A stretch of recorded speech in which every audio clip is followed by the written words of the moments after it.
I'll take the session on this intelligent transportation system. So I know that there are civil engineers who are listening to this. There are also transportation engineers, faculties, and other members who are in industry. So I would like to give a brief introduction about this particular area before I start. So I have done my master's in transportation, as ma'am was introducing. So in transportation, we have transportation planning, which is mainly travel demand modeling, traffic impact studies. Then we have highway engineering, where we have geometric design, drainage design. Then we have pavement engineering, where we design the pavement layers. So, and we have public transportation planning. So we have a lot of areas in transportation engineering. So out of this, there is one area which is called as little bit advanced in transportation, which is called intelligent transportation systems. So when I was doing my masters, we didn't have this in syllabus, though we used to hear about this area. However, in current days, we have this as a subject in the transportation engineering. So this is advanced form of transportation engineering. And slowly in India also, we have started implementing such projects to manage traffic, monitor traffic in the cities. So with that, I would start my presentation on intelligent transportation systems. So basically, the people from the field of traffic and transportation, they are like domain experts in this field. They give the application knowledge, and people from electronics and software are the main people who actually are the part of the implementation process. Okay. So I'll just start. This is the agenda. Like, I'm going to give an overview of what is ITS, and then since I'm the project management manager for this implementation of ITMS in Hyderabad, so I'm going to explain detail about that particular project and the platform, that ITMS platform that we are providing for the Hyderabad police. Then I'm going to also discuss for some time on the advanced technologies in ITS. Then we'll move over to the Q&A session. Okay, so ITS, the full form, like I have already shown in the initial screen, it is Intelligent Transportation System. So it is basically a system. It could be a software platform. It could be an electronic embedded platform. It's a system that uses information and communication technologies to solve transportation problems. So this is where, as I said, this is an interdisciplinary field, and the people that are going to be involved are transportation engineers, because they are the domain experts. They know the problems in transportation. Then information technology, the software developers. Then we have the electronics and communication engineers. So electronics is a major portion of this ITS system. Okay. Now, so one good thing about transportation engineering is that it is not specific only to the engineers. So everyone knows the transportation problems. We deal with it every day. So in our day-to-day life, we deal with it. So I took the most three important transportation problems that both the road users face as well as the authorities face. So the major one is accidents. We all know that, like, from years and years, we have been trying to solve this issue, reduce the number of accidents, reduce the number of fatalities that happen on the road. We have been successful, but because of large number of increase in the vehicles, again, it keeps on increasing. The rate keeps on increasing. So all the governments, whether it is in India or outside, they all are trying to curb this rate. They're trying to bring down this rate. Everyone is setting a target so that next year we are going to get this rate down. And so there is a KPI defined for that for most of the cities. Then the major one which we all face, all experience in our day-to-day life, that is delays. So no matter how big, how advanced the city is, still those cities also face the same congestion problem as the developing cities. Then the third one is the pollution, yes, which is a result of this delays. So that is indirectly, that also affects everyone's health. So these are the three major problems what I could think of in transportation, which every one of us, whether it is a research scholar or a faculty or a student or person in the industry, is trying to solve. So when I say intelligent transportation system, it comes in various forms. So whenever you use a system which is either a software application. Please let me know if my screen is not changing, if there is any lag. So I am in ITS examples now. So we have various forms of this ITS systems across. So few of the examples which I have seen and in India, I have put it across so that I'll share with you. One is integrated traffic management system. It is also called as intelligent traffic management system. So ITMS. So ITMS is mainly meant for a city area.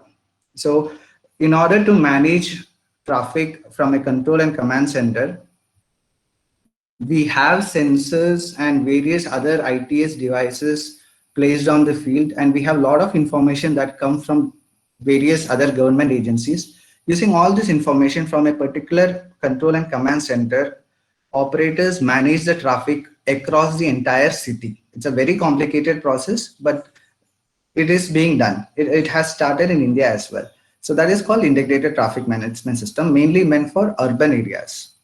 Then we have something called highway traffic management system. This is a lighter version of ITMS because this is mainly for the highways. So you don't have that much density of the sensors and devices in highway traffic management system. But yes, still we have the main devices to control traffic, to see for look for any speed violations. Then for controlling lane discipline, that doesn't happen in India, but all these things comes under highway traffic management system. It's called HTMS. Then we have toll management system. So this, I think everyone would have already seen it. So in most of our cities, or like most of the highways, we come across this toll system, but we seldom do realize that there are many sensors and many devices that are in place to capture data from this toll plazas. So toll management system, it is very complicated system. It is one place where you can find all kinds of sensors available related to traffic. You will have traffic monitoring cameras, you will have number plate recognition cameras, you'll have height sensors, you'll have weighbridge for measuring the weight. You have sensors to see which type of vehicle it is passing for auditing purpose. It's a very complicated system, and it's very critical system also. If the system fails, then it's a revenue loss for the client. So from that perspective, it's a very critical system. So this is one place where everyone can go and take a look at all the sensors that is placed. You get it at one spot. Then another one is on-bus ITS. It's in short form, it is called as OBITS. So this is like ITS embedded into the dashboard of the driver. So here he would know his location, the time taken to reach the next destination, traveler informations, many such informations so all this fleet management system, everything comes under this. Then we have BRTS. So it's a big system as of its own, because the signaling system is very complicated in BRTS, because it has to work in coordination with the other traffic system for the other vehicles. So bus rapid system, you might have heard about it. It is there in Ahmedabad, Pune and all. It is an exclusive lane provided for buses so that the public transportation gets always a priority. It is not part of any congestion. So people who prefer public transportation would be able to reach their destination faster than the other vehicles. This is to promote a public transportation system. But the problem here is land acquisition. That's why it's not common in all cities, but it is in India. Then another example is parking management system. So here also we have a lot of sensors in place to know how many spaces are available, for how much time a car has been lying on a particular lot to decide on the parking charges. So this is another example. So all these are the examples of ITS systems which I have come across. There would be plenty, many of them which I do not know. You all might have read about it or seen it. So these all are the systems which I have encountered. That's why I've kept it as examples. Now we mentioned about systems. Now all these systems are basically a software platform. Also, it has a lot of electronic hardware to communicate for communication. So apart from all this, we have certain components, certain devices, so that form the part of this entire intelligent transportation system. So few of the components which I have encountered in my projects, in my experience, are One is automatic traffic counter and classifier. It is called as ATCC. So most of the traffic engineers would have known about this. So this device captures the traffic count as well as it classifies it, whether what type of vehicle it is. Is it a bus? Is it a truck? Is it a two-wheeler? Is it a three-wheeler? Is it a car? So it classifies the vehicle count and also counts. Now it can come in many forms. So it can be a simple camera, which has the logic to do the image processing and find out what type of vehicle it is. Then it could be a inductive loop which is embedded on the roads. So in many roads in Kerala, you would find a loop wherever there's a flash camera for speed violation detection, you would see a loop embedded in the road. So it could be an inductive loop. So there are various ways of counting traffic. So what you're seeing here is basically a camera, and this is the reason why they call it as intelligent transportation system, because we are making a camera do the counting. So those who have worked on transportation projects, they would have done a lot of traffic and transportation surveys on the road. We would manually count the vehicles. So that's based on human judgment. So we count the vehicles, and ours is 100% precise. But however, what happens is that when we give this to some external agency to do it, there is very less chance to validate it, because traffic count is huge and it's very difficult to get a 100% accurate data. So having said that, I don't say that this is 100% accuracy. So we get maximum 80 to 90% of counting accuracy, and classification accuracy we get around 70%. So there is an accuracy problem here as well. But however, when compared to the manual, this is comparatively better. And also this is real time. So when we do manual surveys, we do mainly on the peak hours on a weekday or weekends or holidays to know the traffic pattern of a particular road. Now this is real time, though it is costly for a city to implement this, but we are getting a real time traffic data to manage the traffic. The second design, so all these devices that are mainly into can be divided into two categories. One is they are like sensors. It captures data from the field. The other one is like it is like a dissemination, a form of dissemination. You can publish messages so that the citizens or road users can read it. So one is capturing and one is publishing. The second one is about publishing. It is called variable message sign. Few of you would have traveled across India would have seen this LED boards which show some general messages, or it might be related to traffic rules. So all these messages, mostly they are static, they are not dynamic. Mostly you will get static messages like follow traffic rules or helpline numbers. So these are called variable message signs, and very important part of the ITS system from the perspective of road users. So this is the only form using which road users will understand what to expect ahead, what are the general information that government is trying to tell that user.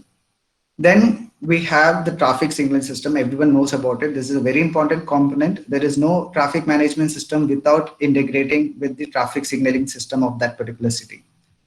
Then we have something called ANPR. It is called Automatic Number Plate Recognition System. It is available in most of the toll plazas, and wherever there are violation cameras, in few cities we have this. So this camera is capable of identifying your number plate. It captures the image of your number plate and converts into a text that is readable. And based on that, lots of logics are applied to find out what kind of violation this particular vehicle have done, or what is the speed in which the vehicle was traveling. So all these kind of violations are detected using ANPR cameras. Then we have water logging sensors. So if you would have experience in most of the cities, when it rains, you experience very high traffic congestion. It might turn out to be 3 to 4 hours of traffic congestion. So that is mainly due to water logging on the roads. So we have water logging sensors also in ITS system, which will detect these water levels on the roads and will warn the traffic police of a possible congestion that could happen because of this. Another type is automatic vehicle locator. So the short form is AVL. So this is nothing but our GPS device, which that we have in our mobile. But only difference here is that it is more accurate, and also it has some other properties like we can know the ignition status, whether the vehicle is on or off. We can know because it is embedded into the vehicle. We can know whether the siren, if it is an ambulance, whether the siren is on. We can know whether the flasher is on. So we get more attributes from this, based on which we'll take action. Then we have boom barrier. You would have seen this in parking lots as well as in toll plazas. So this is also one component to control traffic. Then we have something called public addressing system. This is an IP based. So all these devices are IP based, because from control and command center, you should be able to communicate. You should be able to connect to the device. So only if it is IP based, a software platform can connect. So these are IP based public addressing systems. They are just like our normal speakers, but from the control and command center, it is controlled to communicate certain messages related to traffic, diversions, restrictions to the road users. Then we have something called RFID reader. So those who have FASTag on their vehicles, so they are basically an RFID tag. So whenever you cross a toll plaza, the barrier opens automatically. That is because the tag has been read by this RFID reader installed in the toll plaza, and it has been validated whether you have enough balance to cross that toll plaza. Based on this, this will communicate to the boom barrier, and the barrier will open. So these all are part of ITS systems. The last one is the emergency call box. So in many highways in India, or even in some cities, we can see this abandoned emergency call box. After installation, no one much cares about this. It gets spoiled and it's not maintained. But this is basically SOS. So nowadays we have all these mobiles, but in highways where we don't have network and where we want to communicate to the control room, this is a equipment to do that. It will have a push button. After pushing it, you would be able to talk to the operator. Also, there is a camera on that, using which the operator can see you. And there are many other things like Pelican signals. Many other devices are there. So these are the ones which I have worked with and I have been part of. So this is why I thought I would just introduce you to the ITS components. Okay, so that was all about the overview of what is intelligent transportation system. Now, because I was part of this integrated traffic management system for Hyderabad city, this is the only project I can explain it in very detail to you. So I have picked up this particular system from the ITS system, and I would explain to you in very detail the platform. It's basically a software platform, a web application. Those who are from software background would have a idea what is a web application. It's an application that can be opened through a browser. So this is a platform, software platform, which is integrated with many sensors and many existing applications that the government is using to manage traffic from a control and command center. Yeah, so what is ITMS? As I said, it's an integrated traffic management system. It is also known as intelligent traffic management system. So we are a little bit scared to call it intelligent, because whenever we call it intelligent, there are many people who questions like, what intelligence are you providing, even though it has a lot of functionality. So we normally like to call it as integrated. So this is a platform to manage traffic from a control and command center, as simple as that. So from one control and command center, operators are managing traffic with the help of lot of sensors and display and information boards. This is what is called ITMS. So the two pictures that I've shown are belong to Hyderabad city. This is a control and command center that we have. So when you see a control and command center, it has not been inaugurated. So that's why I cannot reveal these pictures to outside. So this is a control and command center that they have constructed newly, and you can see a big video wall. Video wall is nothing but this kind of LED screens, you can say, and this is where the application or the platform. It could be a smart city platform to manage the entire city, but in this case, it's only related to traffic. So our traffic management system, which is a software application, will be running 24/7 on this video wall, and the operators would be monitoring it. So in this Hyderabad ITMS project, our client is Hyderabad City Police. So it was an idea by it was an initiative by the DGP, Director General of Police of Telangana State, to implement this project for Hyderabad City. However, like in other cities, like as part of the 100 smart cities initiated by Narendra Modi as part of Smart City Mission, all the cities are going to have one smart city platform as well as a traffic management system as well. So Trivandrum and Cochin are also part of the smart city mission. So they are also going to implement this integrated traffic management system. Cochin has already implemented it. Trivandrum, it is in its tender stage. So they are calling for tenders for companies to participate and bid for this particular project. So in Kerala, I think we'll have two ITMS projects in near future. So whenever it comes to ITS or traffic management, any kind of systems, we'll have a system architecture. So those who have done a course on systems engineering, they would know that every systems project would have an architecture where different levels of architecture. This is a high level architecture which will tell you the functionalities and it will tell you the ITS components that is part of this particular project, and also the other external integrations. When I say integration, it is, you can consider it as one application talking to another application. Okay, so that is called integration. Or when application talks to a device, when device talks to device, this is all called integration between systems. So it is achieved through various ways. I would not get into that detail, even I'm not very good in that. So this is the architecture for the ITMS that we have implemented in Hyderabad city.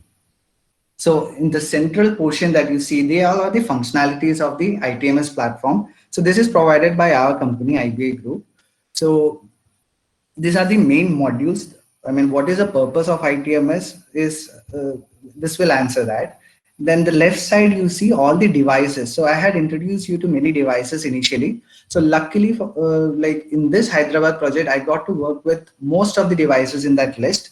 So the Hyderabad project is a very big project. So the client, the city police claims that this is the first of its kind in India. So though traffic management systems have been implemented in other cities like Delhi, they were not this much comprehensive like ITMS in Hyderabad. So this has many sensors and devices. On the right side, you see all the stakeholders. So any system for a government, you cannot run it by only one single agency. So we need a multi-agency coordination. So for that, all the other stakeholders have also to be part of this. Then on the down, you can see the other system which is already existing for the Hyderabad city. One is e-challan system. So Hyderabad city already have an e-challan system. So nothing but they are creating challans and sending it online to the vehicle owners. Then we have signaling system. So when I say signaling system, you would have seen a lot of signals, right? Now this can be controlled from a control room using a single application. So we have a signaling system for Hyderabad as well.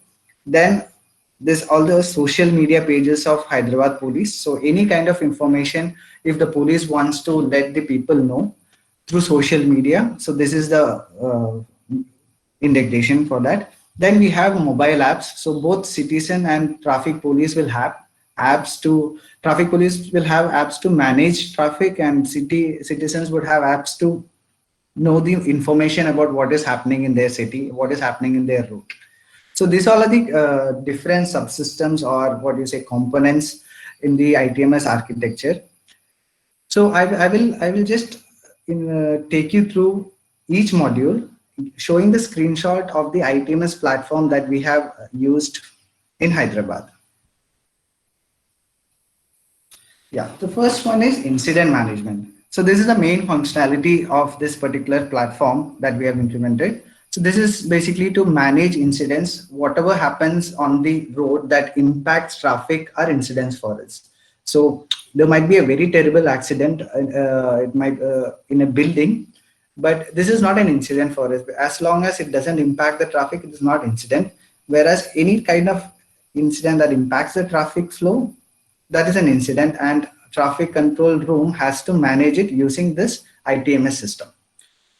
So in incident management, like we have, for example, I'll give you certain types of events that we have. So from city to city, that might change. So we have an accident event, we have waterlogging event, we have a congestion event, we have a road closure event, we have emergency vehicle movement event.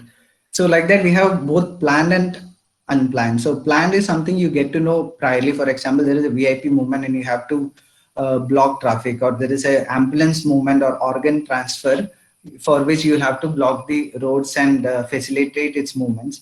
So all these are different types of events that you can create, and based on this event creation, you will be able to inform citizens what is happening in their particular route. Why is there a delay? So most of us would have experienced long congestion for around half an hour or 40 minutes, and when we actually move ahead, we do have no clue what was the cause of this congestion. It could have been a vehicle breakdown, or it could have been if it is a major accident. Yes, when you pass across, you would understand, but otherwise you would not even know what was the reason for a particular congestion. So what this incident management helps is that it gives you information about the what is the type of incident that has happened and how much time you would have to wait till that gets cleared. So you can plan your things better. So as long as you're not curious, you don't get frustrated in traffic. Yeah, so this is our platform, and this platform, any of the transportation or traffic platforms work mainly on the maps. We need to have the road network of the entire city to manage traffic or to create incidents. Until and unless you have that, you cannot actually point to that particular location and say, okay, this is the location where that incident has happened.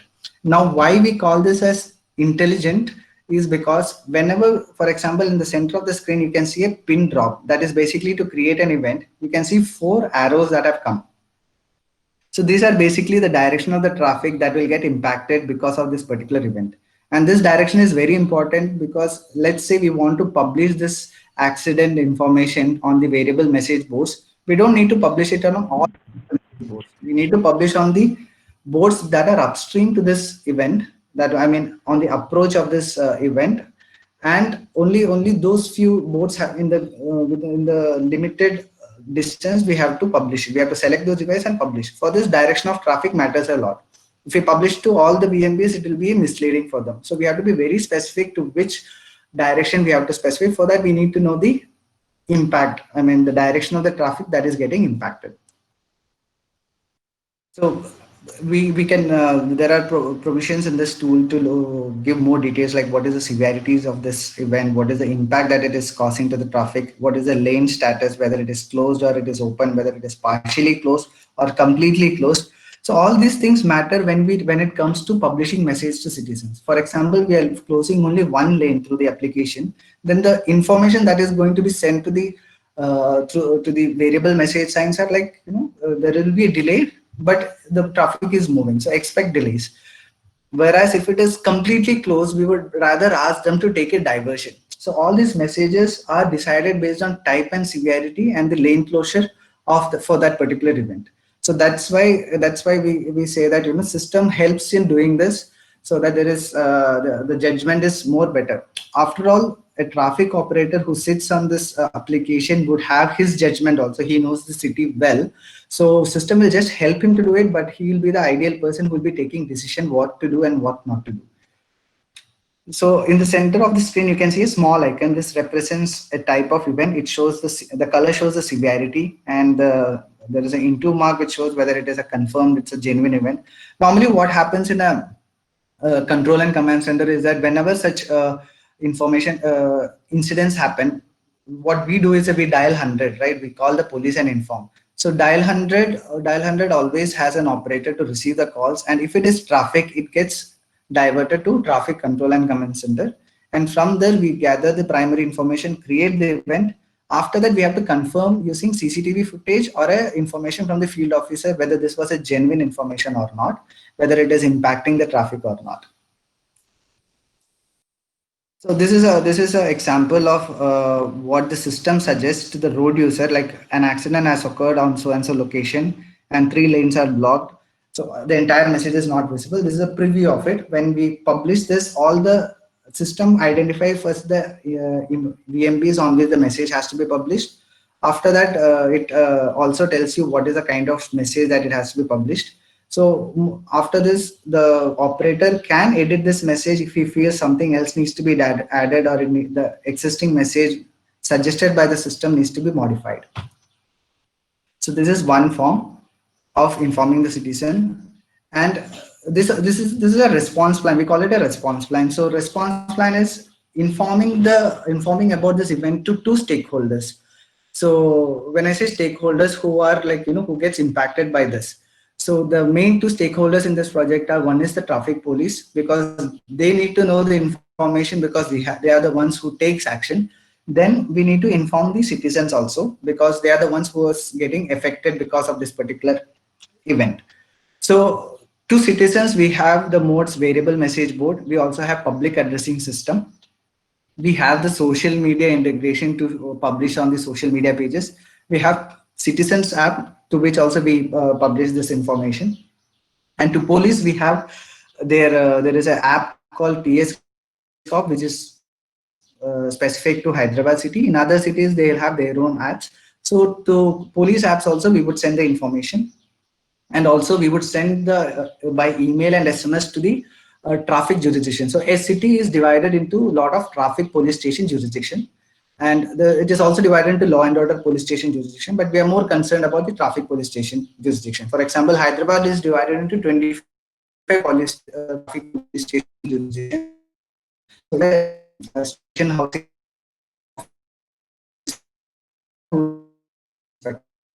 when an event happens in his jurisdiction, it is a duty of the control and command center operator to inform this particular jurisdiction officer about this event, so that he takes the next action. And it is the duty of the command center to give all kind of guidance to this particular officer to resolve this particular accident or any vehicle breakdown or a particular road condition within a limited time. So there will be a target timing also for clearing different types of events. It is followed by the procedures in the police department. So the main job of the operator is to facilitate it, guide it. He himself, the operator, he or she cannot clear. She can just guide them to reach to that particular location. For example, a fire engine needs to come or an ambulance needs to come. So that movement can be facilitated by this command center. Excuse me. Excuse me. Yeah, I think there's a problem with the sound. Your voice is breaking, maybe like a bandwidth issue. So can you try switching off the video so that we'll be getting better reception of your audio? Oh, just a moment.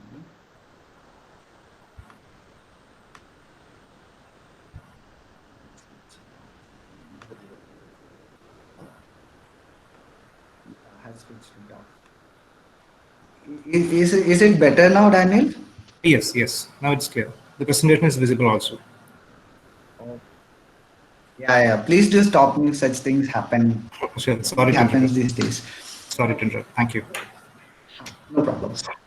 Yeah. So I'll resume. So we are done with the incident management. So this is about once the event has occurred, how to respond to it, how to manage it, how to ensure that there is very less impact on the traffic on the roads. So it doesn't, it is, so this is what is incident management about. So this is something that happens after accident or some condition has taken place. So now next is junction management. This is also an important module. So in this junction management, the traffic signaling system plays a very important role. So we know how the traffic is managed currently through traffic signals. So we have the signal timings that are there. So the signal timings can be predefined by a traffic engineer or traffic agency, and it is fed into this traffic controller, I mean, say traffic signal system, and it keeps on changing based on the predefined timings. And this timings may change based on the hour of the day. For peak hours, this would be a different timing. For non-peak hours, this would be a different timing. And also during holidays, this would be a different timing. So these are already there, and this is a common thing that we see in most of the signals. Then we have something called vehicle actuated signals. That is basically, it detects the presence, whether the vehicle is on that junction arm or not. So they might they might put a cutoff time. So they might wait for some 7 to 8 seconds. And if they don't find any vehicle on that arm, they just cut the green signal and give it to the next phase or next arm. So these are the technologies that are available. So vehicle actuated, they are there in most of the major cities in India.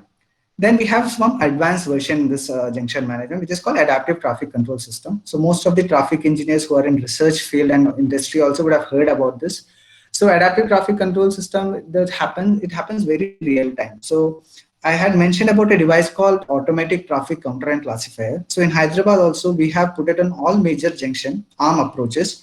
What it does, it keeps on counting the vehicles, and classifies the vehicles and send this data, this real-time traffic data to the traffic signaling system. So in Hyderabad, it was provided by Bharat Electronic System, and they have an algorithm to optimize this traffic signal timings on a real-time basis.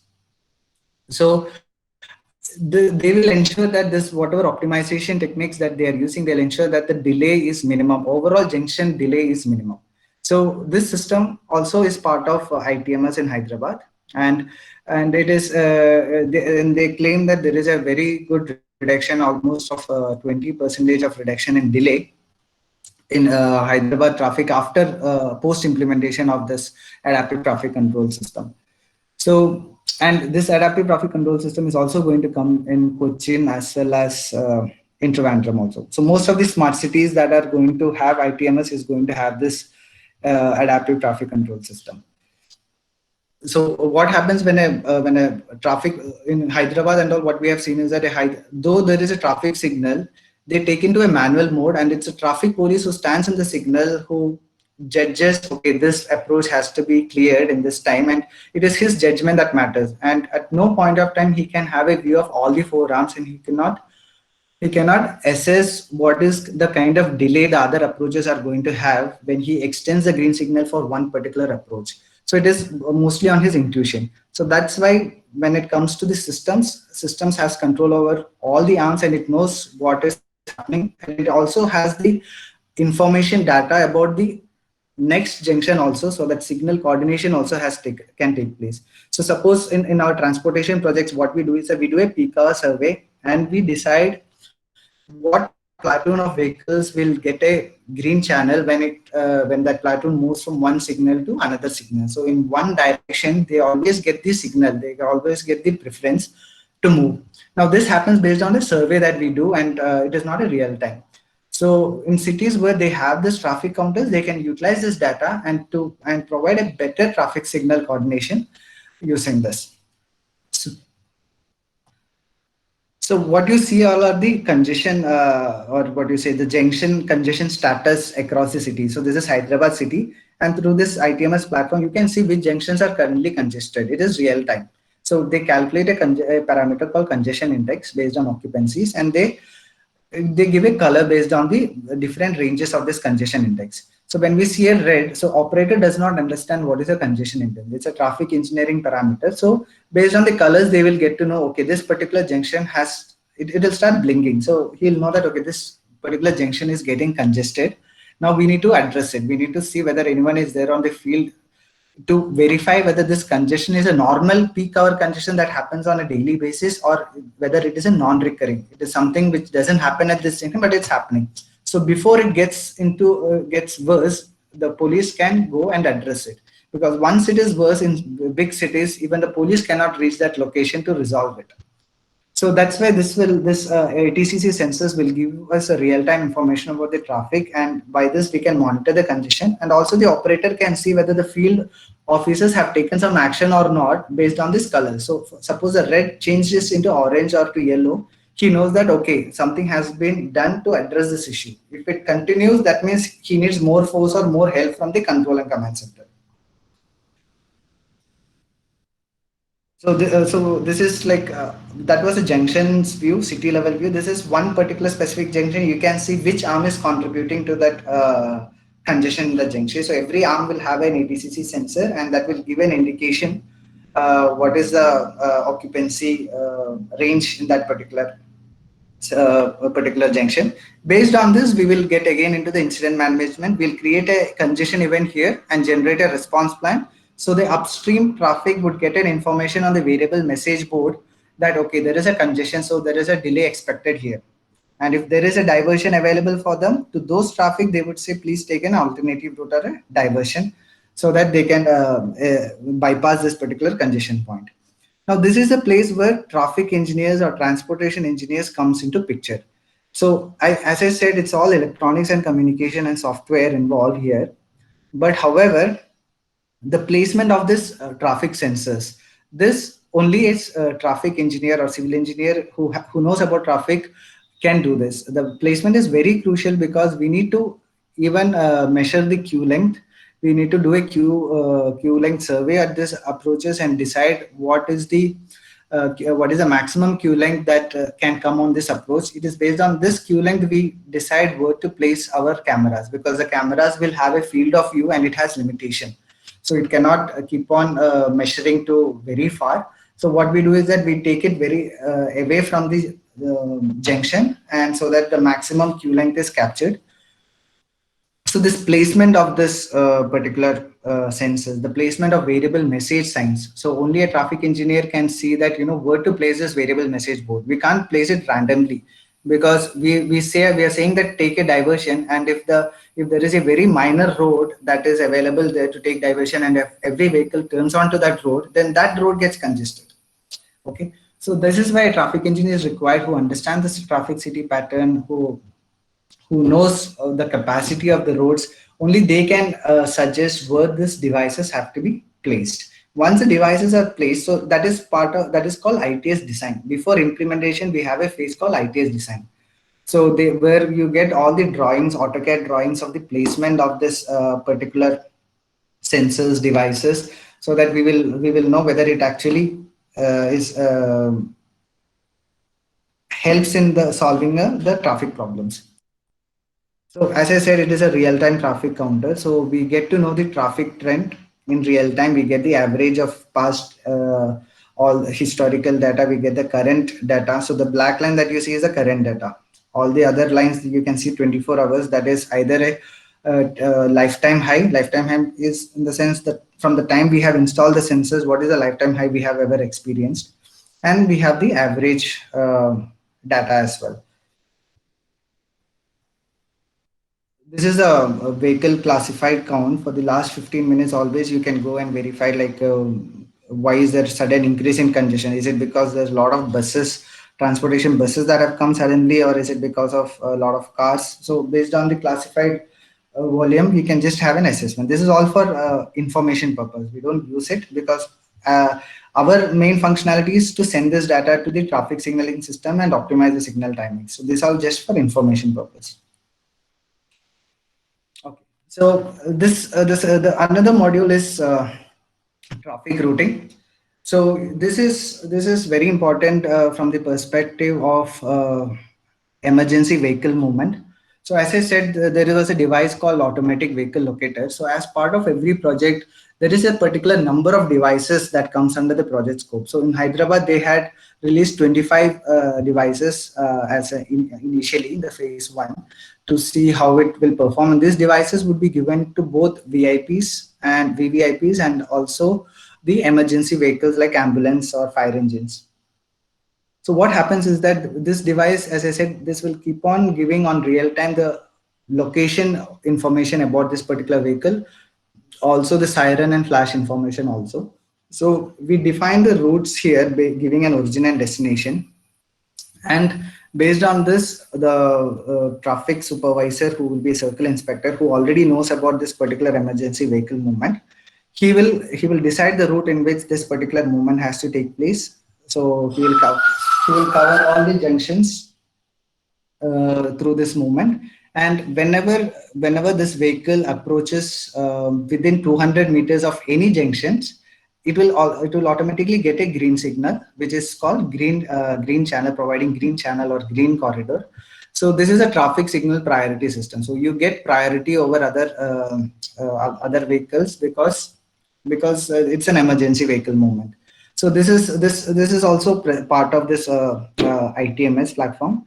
And the route, deciding which is the shortest route, which is the longest route.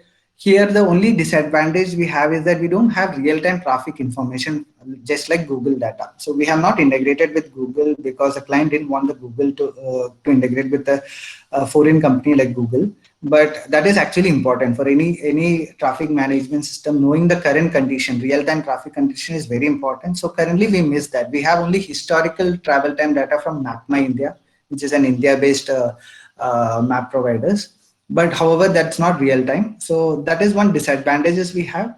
But however, because this emergency vehicle movements are coordinated by the traffic police and not open to citizens, this would be, the route would be chosen by the not based on the shortest time or so. It would be based on the what do you say, the route which has less accident prone areas, route which has less crime prone areas. So that's in the next screen, you can see certain hotspots. These are accident hotspots. So since it is police and police has a database of all the crime and accident data with them, they know which all are the routes that are accident prone. So if there are a lot of accident roads, they would not send a organ transfer ambulance through that particular accident prone route. They'll try to choose another route. So this facility is given by this traffic management system, and control and command center operator will guide this vehicle movement. So even though you can get a green signal or priority, still we might face issues that there will be a lot of traffic waiting for the green signal. Then they use the public addressing system to announce saying that there is an ambulance coming. Please keep a lane vacant for it, so that they can pass through without any hurdles. Yeah.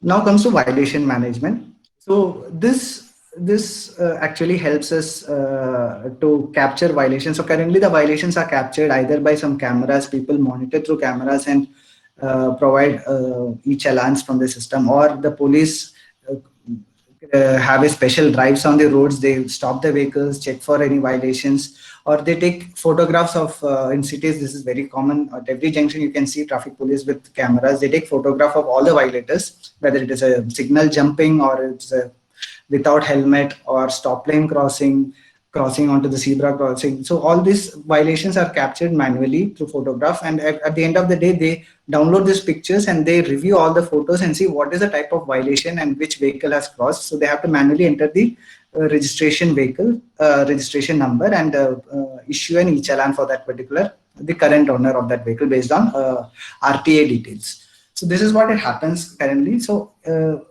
through ITMS, we have that automatic number plate recognition system that I had introduced earlier. So this recognizes what is the number plate. It converts it into text, and also it has the logic of all types of violations. So the 6 type of violations that we have in Hyderabad, we have a wrong way violation, we have red light jumping violation, we have speed violation, we have no helmet violation. So all these things are captured automatically by the system, and each challan is automatically generated. So here, and there is another good feature in this. This screen that you see is that you can enter any vehicle number and you can see where this vehicle has violated across the city. Okay. So, and you also get, whenever you issue a challan, a person can go to a court saying that this is not genuine. There was no proper road markings there there was no stop line there to know where to stop the vehicle. So they can always go to court. So then we need evidence for that. So for that purpose, we need images of the number plate, context image. We also need a context video showing the signal color and showing the signal so that the color is also there, that it is red and this person has actually moved, for evidence purpose. So that's what you are seeing on the screen. Another good feature about this, which comes somewhat into the theme of this road safety, transportation safety program also, that is hot list tracking. So whenever we see, suppose we would have seen many vehicles driving very rashly on the roads. Okay, so we always say that why is he going very fast? We just, we curse him. But what happens is that if you can report this to traffic control and command center, and if you got a chance to know the vehicle number, then we can easily add it to our hot list database as saying that a rash driver or a violator. And as soon as he goes under any one of our cameras, we get a notification. The nearest patrolling vehicles get a notification that a person like this with this vehicle number has been reported at this location, and the patrolling vehicles will also get the information about the next probable junction this vehicle might be moving, and they can intercept and they can prevent an accident that could happen if we let that person, rash driver, alone. So this is one way that you can address. And there is also, suppose your vehicle has gone theft, someone has robbed your vehicle, you immediately go to the nearby police station and give a complaint saying that my vehicle is has been robbed and this is the vehicle number. So they give it to the traffic control and command center and they add it into the hot list database. Now, whenever your vehicle is detected across the city under any of this ANPR cameras, the a notification comes to the operator, and operator immediately informs the nearest patrolling vehicles, or even the nearest patrolling vehicles are identified by the system itself and through their app, and they will get a notification that this vehicle has been detected and it is moving towards this direction, and this is the next probable junction, so they can come and intercept and catch this particular person. And also you would know the, for investigation purpose, even if you don't catch him real time, you would know the route in which this person would have traveled. For example, most of the theft vehicles would be given to a particular dealer, and police would have some information about it. So based on the route, you can find out, okay, he has come till this point, so they can limit their investigation to that place. So this is one kind of enforcement that we did using public addressing system. So you can see that in the left picture, the car has stopped, crossed the stop line, which is a stop line violation. So through CCTV and public addressing system, we announce saying that you have crossed the stop line. Within a few seconds, if you don't go back, we are going to issue a challan. So people follow it. When they see that they are people are observing from somewhere, they follow it. And within 2 weeks, we are seeing a very good discipline in one particular junction. This we do from junction to junction to enforce traffic rules. Next is special event management. Because we are running out of time, I'll quickly rush through this.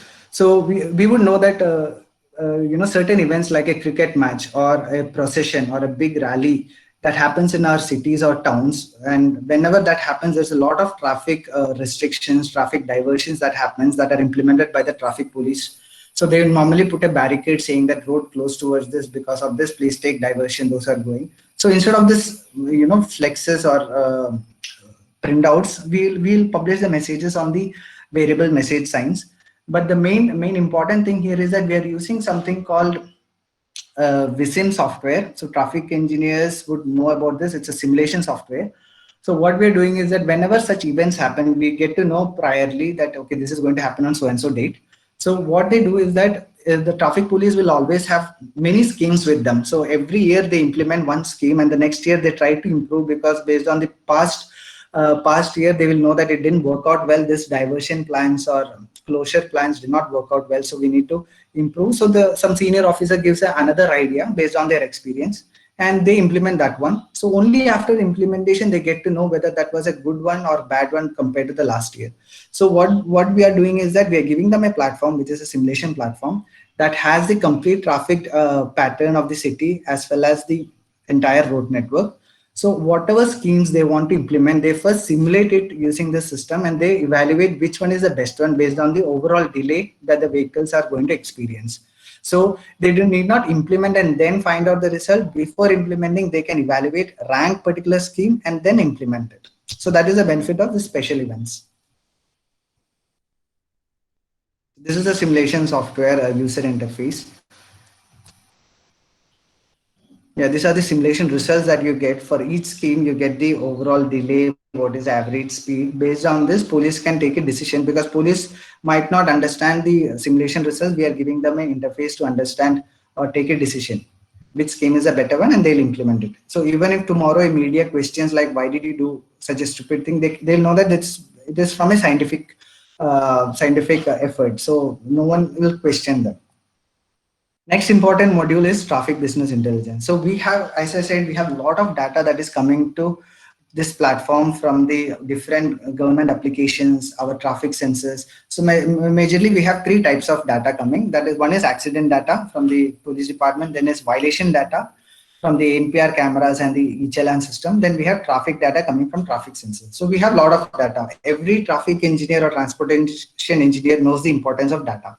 So in order to take proactive measures, in order to take decisions, we need this historical data, and we need a platform to give us some actionable insights about what to do next. So this is what these dashboards are about. So they are real-time drilled out dashboards. So this current dashboard shows the jurisdiction wise the accident rate. So every traffic police station jurisdiction will have as I said, I'll have an in charge, and they will know what is the number of accidents that have occurred in a selected time period. And based on this, senior officials would take an action saying that in your jurisdiction, we are seeing a lot of accidents, we need to address it. Also, it gives you different types of analytics. For example, this Pareto chart shows what are the 80% of accidents happening due to 20% of causes.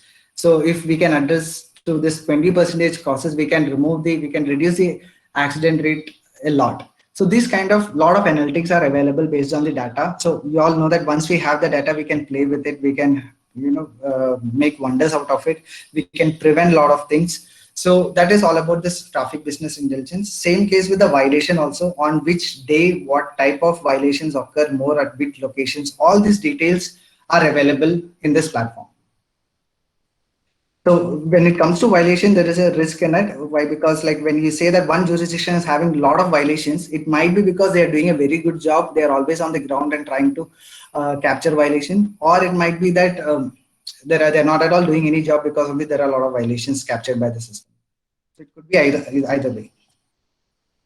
And this is a traffic pattern. So day of the week, hour of the day, all at all timings you can know at this location what is the pattern that is being followed. So this was extensively used by Hyderabad police during our COVID lockdown to track the traffic, which is when there was a complete curfew. They had to monitor where the traffic is getting out. So this was extensively used. We had to give hourly and daily reports to the department to take action on certain places where there were traffic movement during the lockdowns. So this would be mainly used by traffic engineers. So currently we don't have traffic engineers as part of police department, but they are planning to recruit traffic engineers because they know the importance of this traffic engineering when it comes to managing traffic. So that was all about ITMS, traffic management system. Now, so that is currently being implemented in India, and as I said, it's going to come in cities like Cochin and Trivandrum also. So it's already in place in Hyderabad, and it is going to come in all other smart cities: Delhi, Bhubaneswar, Raipur. All these places are going to have this traffic management system. But this is, though it sounds new for many of us, but actually the world has surpassed this as well. So I just want to finish this presentation telling like what is next. What is the next advanced technology in transportation that you would have to expect? Most of you would have read about autonomous vehicles, connected cars. So that is called cooperative ITS. So it is an advanced version of intelligent transportation system where it is more systems involved, more artificial intelligence involved, where vehicles talk to each other, vehicles talk to infrastructure. So for example, we want all the vehicles to maintain a uniform speed so that they experience very less delay. So the vehicles can communicate to each other and they can sync between them to know to have a automatic to have a optimum speed. And it also communicates to the infrastructure like pedestrian signaling system, and based on which we can avoid collisions. There will be always a distance between two vehicles, and they'll be well informed which vehicle has reached where. All these are connected vehicles. Now, when it comes to autonomous driving, so you would have read a lot of articles on that. It is in testing in most of the developed countries. So they cannot survive with the normal Google map or any map that we use in our apps. So they need something called a high definition map, which has a very 1 centimeter, 1 mm accuracy, because machines cannot judge like humans, saying that, okay, if there is a stone there, or if there is a person crossing there, they will measure it. And with a buffer, they'll have to assess and evaluate the distance and then take a maneuver or stop the vehicle. So that is called high definition map. It is created by companies like TomTom, Google, using LiDAR survey. So it's a 3D survey that they do to know all the objects that are there in a road. Okay. So for example, if 8 vehicles pass through a particular junction, and the 9th vehicle sees that there is a big object there. Okay. So it also maneuvers it and passes it. The 10th vehicles also see there is an object. Like that, if 10 or 15 cars know there is an object, then this object is actually added into this high definition map by these cars. So everything operates from cloud. So you would have known the term cloud. Cloud is nothing but a physical, it's a server that lies in the, it's a server that is available on the internet. There's not a physical CPU like that we have. It is available and it works on internet, and it has storage and processing powers. We can host our applications in that, so that applications can talk to the cars, talk to the infrastructure, capture data, save data, modify the map based on the data that is collected. So this is used for autonomous, and this is the next era that is going to come, which is cooperative ITS. So whenever you come across such articles, you would know, you just remember this particular terms that I have mentioned: cooperative ITS, autonomous vehicle, connected cars. So those who are in research area, they would definitely come across this in their research. So this was all about ITS knowledge that I have. There would be plenty more people in this discussion also would have more information than me. So now I leave it open for any question and answer session that any of you would have.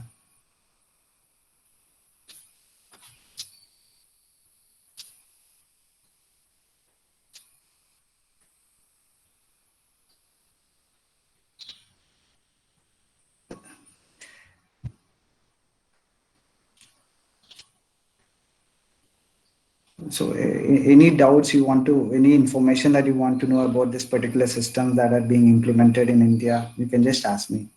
With whatever little knowledge I have, I can explain.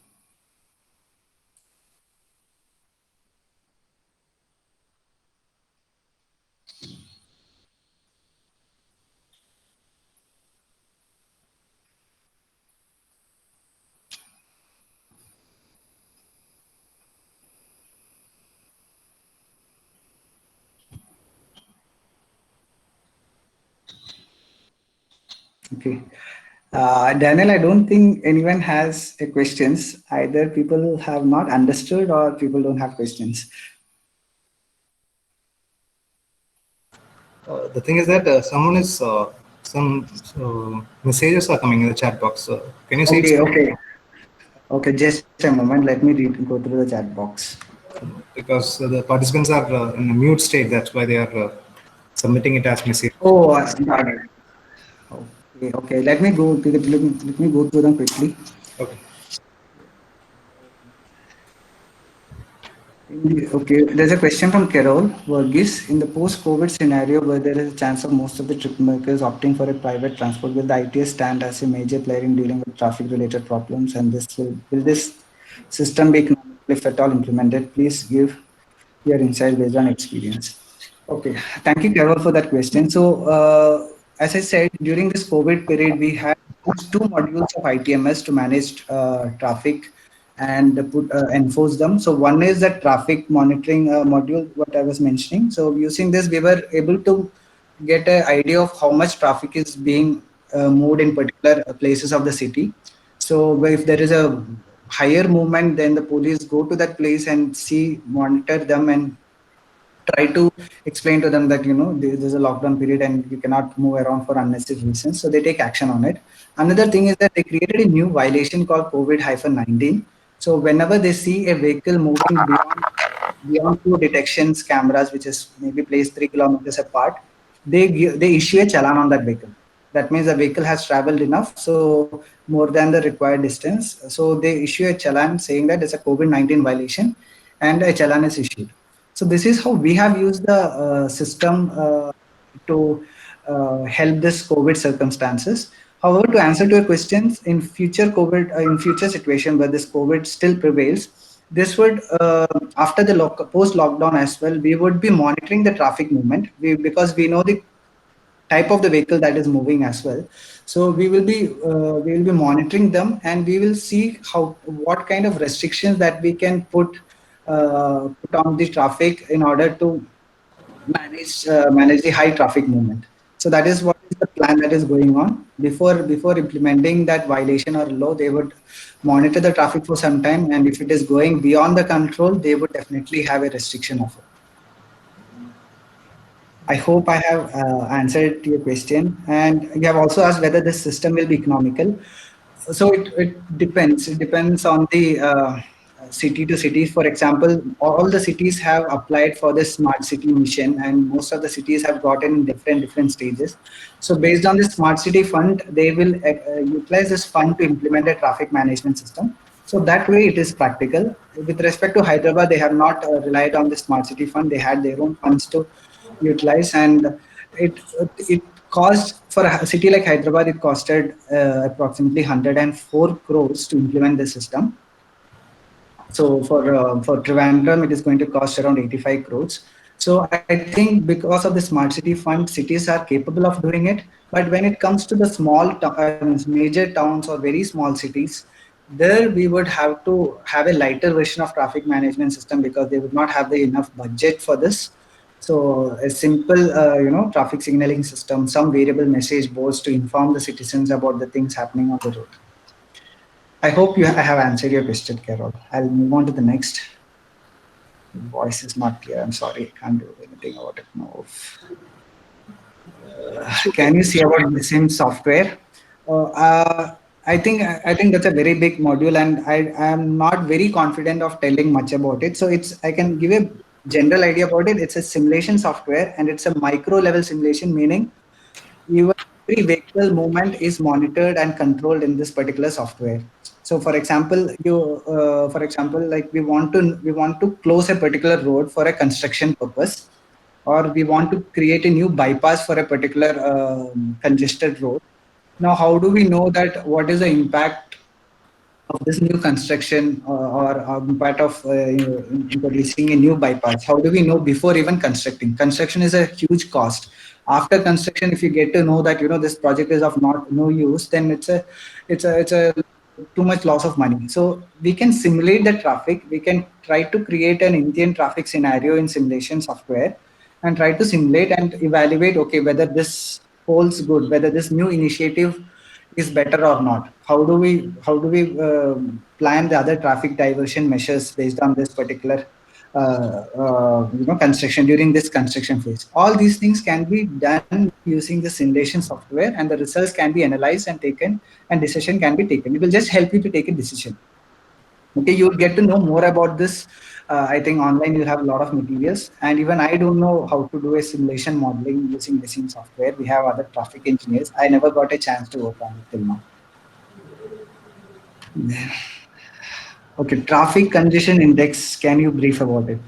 Okay, so you might have heard about the terms like capacity, critical flow. So capacity is the maximum number of vehicles that or PCUs, passenger car equivalent, if you convert the vehicles. Maximum number of vehicles that can pass across a particular section of the road in a unit time. Okay, it might be hours. So like 1,800 PCUs or vehicles per hour is like a capacity for a particular lane. If there are 3 lanes, you can multiply it. So this is a capacity of a particular road. Now there is an actual flow. This is the capacity that we are talking, and there is an actual flow. So based on this, there are ways to find the critical flow ratios, and when you take average of that, you can find a congestion index.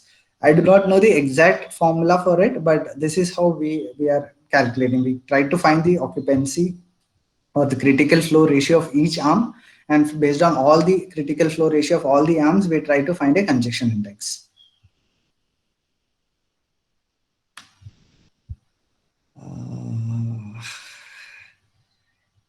Okay.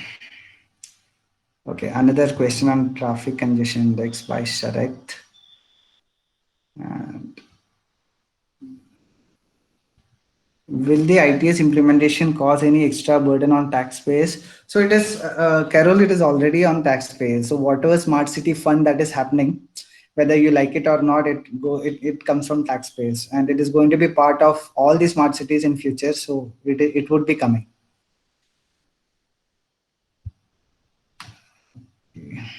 In vehicle actuator signals in junctions, how it works? Is it by a sensor or a person has to monitor it? Okay, it is never by a person. It's not. So the main purpose of this ITS is that we want to take the manual effort from the road, and we want the traffic police to concentrate more on the analysis part rather than on management part on the field, because it is not a very good atmosphere there to stand 8 hours continuously and manage traffic and evaluate. That's the reason all these systems are coming into future. And we want the citizens or the road user to know that, okay, there is no one standing there, but still you have to follow the regulation. Still you have to respect the traffic rules, because there is a system monitoring and watching you. So this is the kind of behavior we are trying to induce into all the road users. So how this actuator signal happens is that normally it happens either through camera detection or a loop detection. So suppose in a junction arm, there is we are always looking for a presence of vehicle at one particular portion where this camera is looking at, or there is a detector in the road. Now we always know whenever the vehicle passes over this particular detector, we know the presence of it. So we don't get a presence of vehicle on this particular detector, let's say for 5 6 seconds. That means the congestion is very less on this arm, there is very less vehicles coming. In that moment, we'll send a signal to the traffic signaling system saying that please cut off the green signal timing here because there is no vehicle presence in 7 seconds, and give it to the next phase or next arm. That is how vehicle actuated signals work.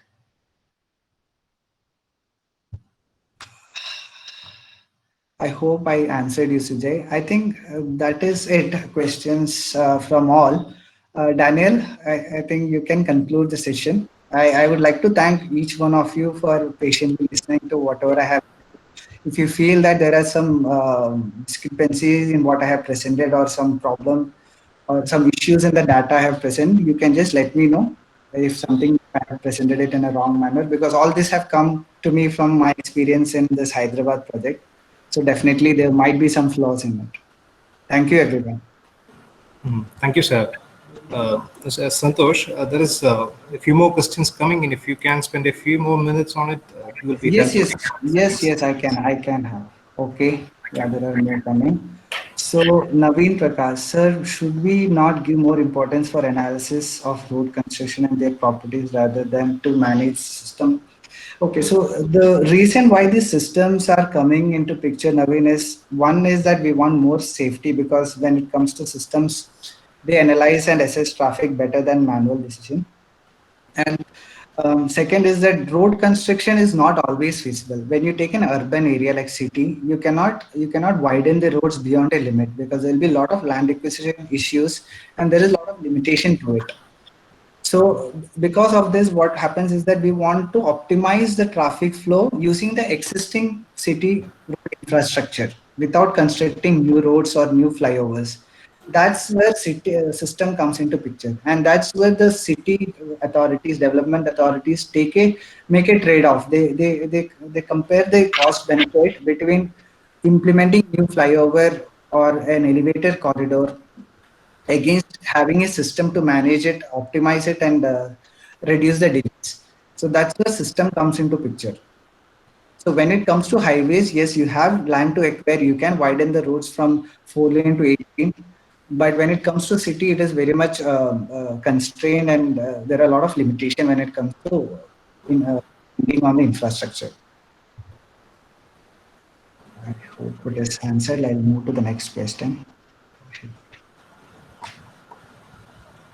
How can schools reduce traffic congestion?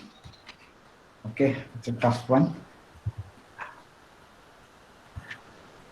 So ideally, no, and IT can reduce traffic congestion because it all lies with us. It is our preference. It is our uh, choice to prefer how do we travel. Now, if everyone feels that we'll use public transport and we will try to do cycling or walking, then there will be a reduction in traffic. Now, when it comes to schools, I would say it is more from a perception of education. So there is, for example, the institutions like NATPAC. I had worked with NATPAC, and we have even presenters from NATPAC here. So they are doing a lot of hard work on educating from the school level to our students, so that people follow traffic rules. The one very important challenge in solving traffic problems is that there is a manual behavior involved in this. It's not completely system. So if it is system, you can control it. But if it is road, if it is a human being, there is a lot of behavioral change in from every individual. There might be an aggressive rider, a driver, or there might be a timid driver. So an aggressive driver might cause an accident, whereas a timid driver, if that person is going very slow, it might cause a lot of congestion to the other road users. Whereas if it was system, and if there is an optimum speed defined for a particular road network, the system will enforce that particular speed on all the vehicles. But here there is a human behavior. So that's why it's really difficult, and it's very important that we have this uh, sessions to in the schools and make it as part of school education, so that there is improvement in traffic. We have to encourage this public transportation and pedestrian cyclings more so that the congestion is reduced and indirectly the pollution is reduced. So if you would have seen a lot of news during this COVID lockdown, Delhi is what was one of the most populated cities, both from air pollution as well as from sound pollution. That has reduced a lot. The carbon footprint that has been affected a lot in this COVID situation. So everyone is in appreciating it and enjoying it, and everyone from within themselves they want to have the situation. Those city dwellers wants the situation into place. But however, because of our hurried life and rush hours, we all want our own private vehicles, and most of the vehicles would have at least only one driver in it. So that is occupying a lot of space. So this education about this traffic rules compliance, that matters a lot when it comes from schools role in playing in traffic condition. There cannot be a direct role of reducing traffic congestion. I don't think so. Other than because they only manage their school buses, they can. Other than that, they would not have much control over it.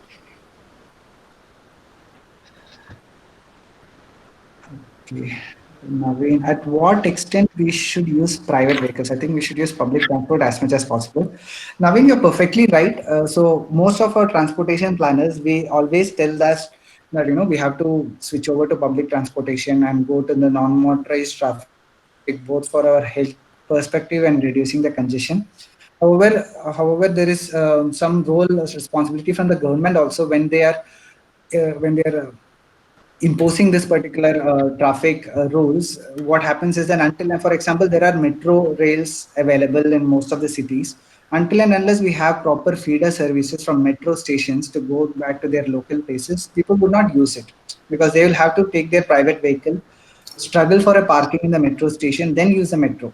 Okay, so until and unless it's a very long journey, people would not like to use it. They would rather sit in the congested traffic and putting their AC and music on and travel rather than going to the public transportation system. So transport planners and town planners are urban planners are trying for this. So whenever they come up with a mass public infrastructure system like transit systems, they are trying to see whether proper feeder services can be provided so that people don't have to walk beyond 500 meters to their destinations.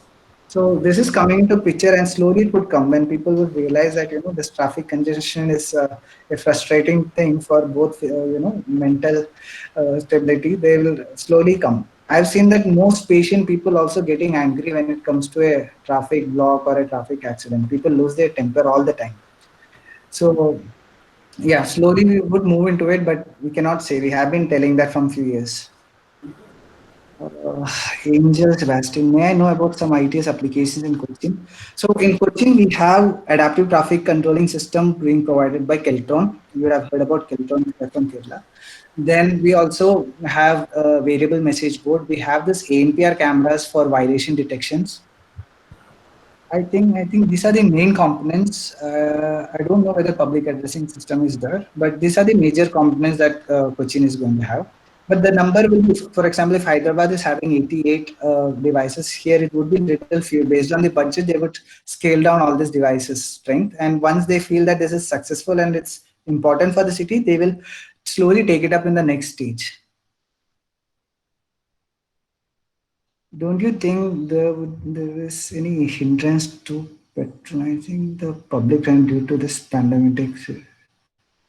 Yes, I mean this is kind of a general question. Yes, because of the current situation, people are not very comfortable in going in public transportation. So uh, this is